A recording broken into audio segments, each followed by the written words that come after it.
Hey guys, Elaine here. It's never a fun thing when you come home and you see a little puddle of water on the floor in your bathroom. And you're like, oh no. And for me, I am kind of a DIYer. And so there's sometimes when things come up that I've not done before. And I find that instead of sitting in a corner and crying, which yes, sometimes I do for some things, I'm just like, another thing. And I'm sure you all get me. But you just got to buck up and get it done. So today, I'm going to share a little issue that was going on, and I am going to take steps to fix it. And being a woman and taking care of things, I think it's great for young women to see another woman do other things, any age of a woman to see another woman take care of things. So I hope you do stick with me. I hope you do join me at the replacement of a valve at your toilet.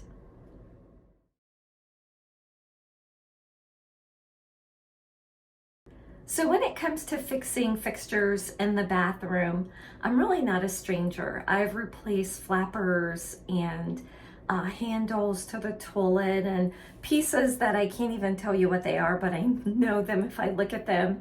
But I'm not a plumber, so I don't name all the different parts and pieces, but I've done a number of different things. I've reset toilets, I've installed a vanity, I have installed, of course, water fixtures to the vanity. I've rerouted a little bit of the pipe to fit a vanity cabinet. I have installed a sump pump. I've installed a food grinder in the kitchen sink. So there are lots of things that I've done, but this one I've not. And that's, again, replacing the valve. So we're going to just start this knowing that Elaine is not a plumber. So definitely do consult a plumber, but there are certain things that are easy enough. If you have a bit of knowledge and maybe can follow along a video like this or read step by step what to do, that this may be something that can be part of your wheelhouse, so you can stop picking up the phone to your local plumber and having them come over and go, oh boy, ma'am, that part is just rusted and we have to do, and oh wow, $300. So you can just yourself go down to your local hardware store, and this could be a guy as well, not just to women, but we can go down to the local hardware store, get the parts we need, come back and do the job ourselves and feel really good about it. One, because we did it and we did something, and two, because we have money in our pocketbook to do other things, whether it's to get our nails done or buy that trip you wanted to take or whatever it might be. So do stick with me and let's get started and have a look-see. Step one is to go down to the very dark area in your home where the water outlet is, super scary, and turn the water off to the house. Oh, wait, it's just my son's game room. Okay, so we're here. We're just gonna look in here. So that's the main water valve. We're gonna turn that off and just kind of let everyone know the water is off in the house, so no water until we get this fixed and the water back on. Okay, so here we are in my guest bathroom taking a look at the issue at hand. And so in inspecting it, and I've since turned the water off, but water was not coming out of the coupling here where the plumber's tape is, nor this connector cord from the valve to the toilet bowl itself. So I could feel water coming out from behind the front cap here for twisting on and off the valve. So right now I immediately twisted it off. I was still getting a little bit of water that was still trying to escape from this area. It's now not dripping at all. But that lets me know it's not my connection here, but it must be maybe the membranes or something inside of the valve itself that is faulty. And you can just look at the appearance of it. It looks, you know, a little worn. You can see a little bit of corrosion maybe there as well from the quality of the water. But anyhow, so step one was to turn the water off. So what we want to do is make sure all the water is out. I flushed the toilet several times with the water turned off. And so there really shouldn't be much water, but what we're going to do is add in a water maintenance there to catch any water that may run. It's also a great idea to have some towels on the floor to make sure your area stays dry. Once we've emptied out that toilet, we're gonna go right to here.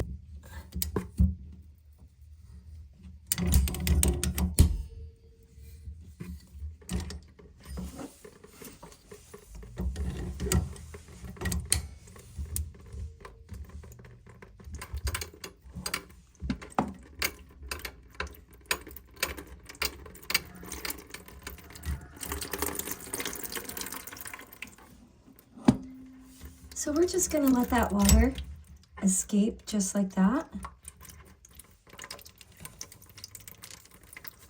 There's also water still, a little bit of water in the tank.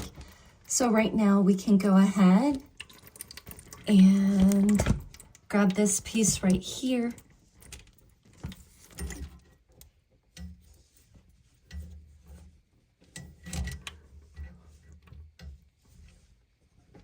So after we get this completely unscrewed, we're going to remove this piece. It is a little bit older.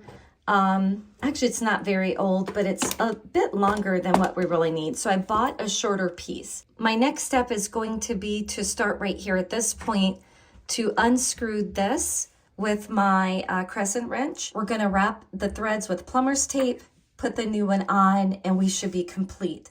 So this should be a lot easier than one might expect. Okay, so our next step is going to be to get a hold of this unit here.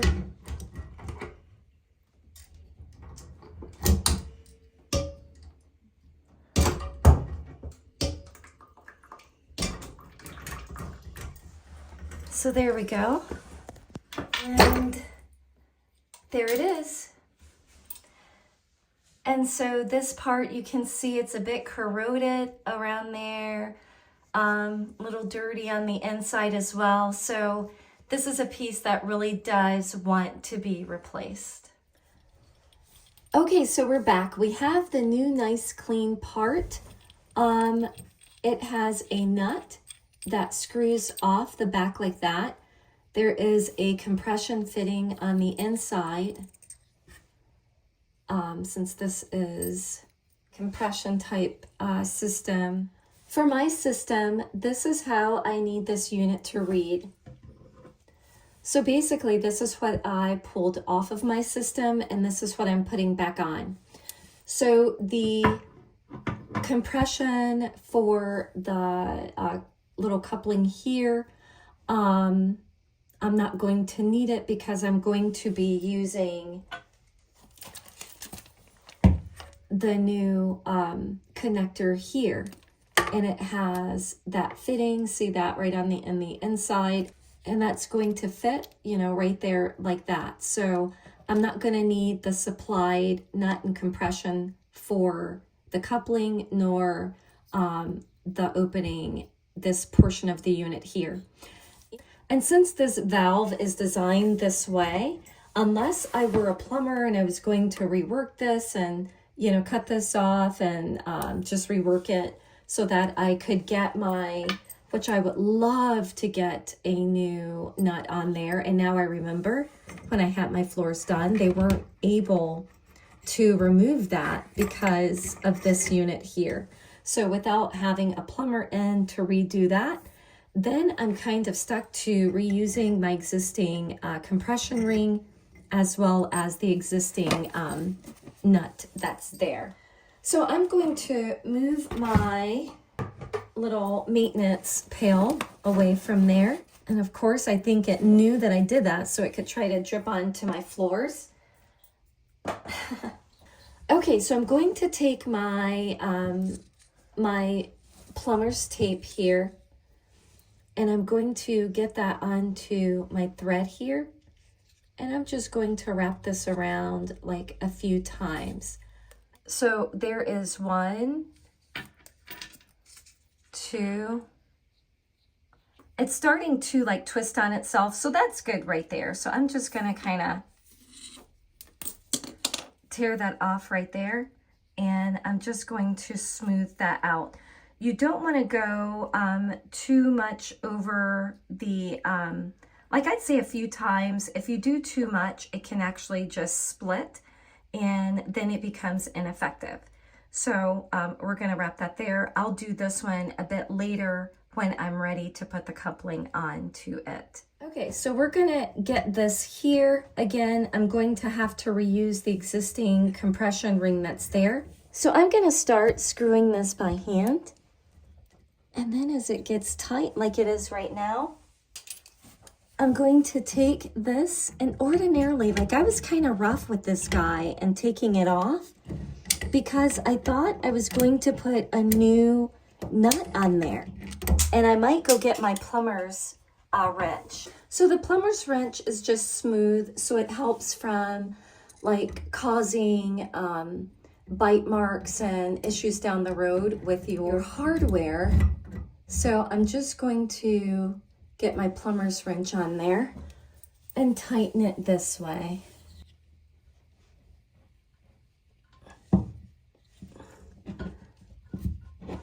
Okay. So that seems like I got that on there pretty tight.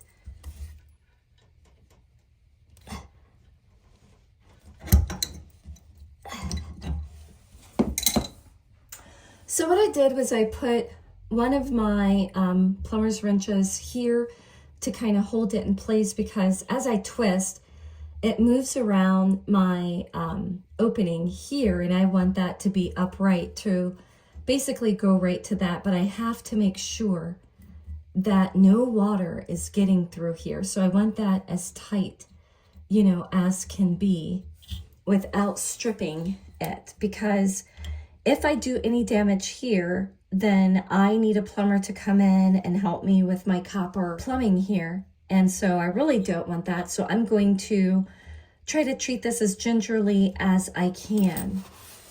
Okay, so our next step is going to be to connect our tubing here. So right here, no plumbing tape is applied there to that portion. And I put that on, so I remember reading that in the directions, and I don't see any evidence of any.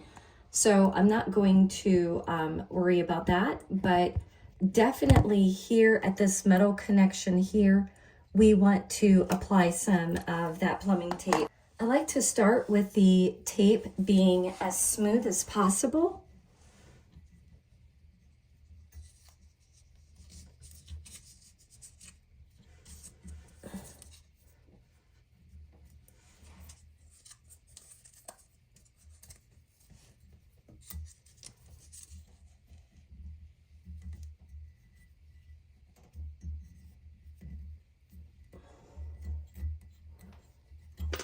Whenever we're working with plumbing, sometimes we have to remember that lefty is not always loosey and righty is not always tighty.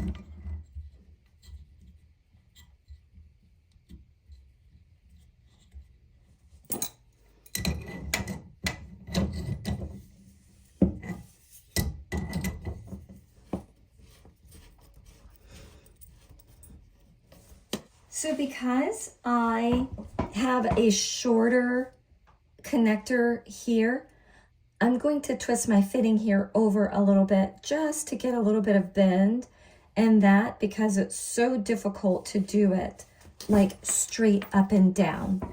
So I'm going to put it that way to give that little bit of bend to have everything connect nice and smoothly. And then for this unit here, we are just going to tighten that as much as we can by hand. So everything here is very tight.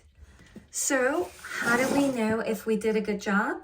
Well, we place a bucket there, turn the water back on, and then turn the water on here. And that's how we will know. So let's run downstairs and get that water on. Okay, so here's the moment of truth. My son is going to turn the water on, and we will see where our leaks are. So the water is coming back on through the house.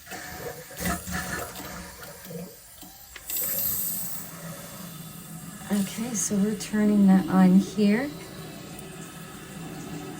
So far, I'm not seeing any leaks. I'm not seeing any leaks there. So I've flushed the toilet several times and I've just been sitting here for a while. No leaks whatsoever. So what we had here today was a faulty valve and it needed to be replaced. We replaced it and we can go about our merry way. So friends, I never thought I'd invite you into the bathroom with me, but here I sit and here you are. I just wanted this video to be a little bit of an encouragement for you. I always say us ladies, but I know my son, there are younger guys or just guys in general that maybe let other people do little minor handy type things for them. And I just want to encourage all of us that when it comes to smaller projects like this, maybe we can do it. So instead of just immediately reaching for that telephone for the plumber in your area or that handy person that you're going to pay 60 plus 100, maybe even upwards of $300 to someone to come out and fix it. And that little fix was about $20. So about 10 for the valve, about 10 for the connector piece here that I had to replace. So that's going to be far better on your pocketbook. So again, take this from Elaine, your friend, and I'm no plumber and I'm not telling you to pull out and buy new tools and do everything that your spouse, your friend is going to say, don't do it. So if others around you are saying, no, she doesn't mean you, then I don't mean you. I'm sorry, but I don't mean you. So, but those of you who think, seeing what I did, that, hey, maybe I can do that too. Whenever we deal with plumbing, I will say you want to make sure, because that's water and you don't want to cause any damage in your home. So definitely be sure that you think it's simple enough to try and to do. So hopefully that little video was very helpful, very quick. You got the idea and you can set off and do the same in your home. Then I applaud you and yay. So thank you for joining me. I hope you do like, subscribe, and share. I do hope you come back, see what things Elaine's up to. So definitely join me again. As always, my best wishes for your health, your wellness, and of course, your peace of mind, pocketbook, and house functioning on all accords. How is that? Okay? Do send me a comment, do subscribe, do chat, and I will look forward to seeing you again here. Take care and bye for now. Hey guys, so a quick update. I'm super excited. I thought I had to live with this guy here, right? Well, guess what? I don't. So a friend of mine told me about a unit that I could buy, and I'm just gonna snip this right off of here. And I'm so excited because it's so ugly.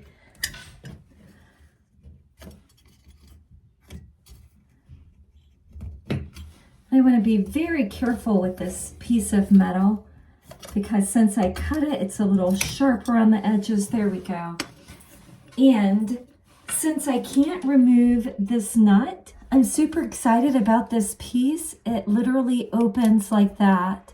And I saw this. I wasn't aware. Actually, a friend of mine told me about this. And so now there's that. Nice and clean against the wall. No more super rusted, dirty ring. Yay. So, and I actually found another one after buying this one that you just kind of pull it apart a little and it just has one little slit in the back and you don't even see it. It looks much better than even that, but I am happy. I'm okay. It's cleaner looking.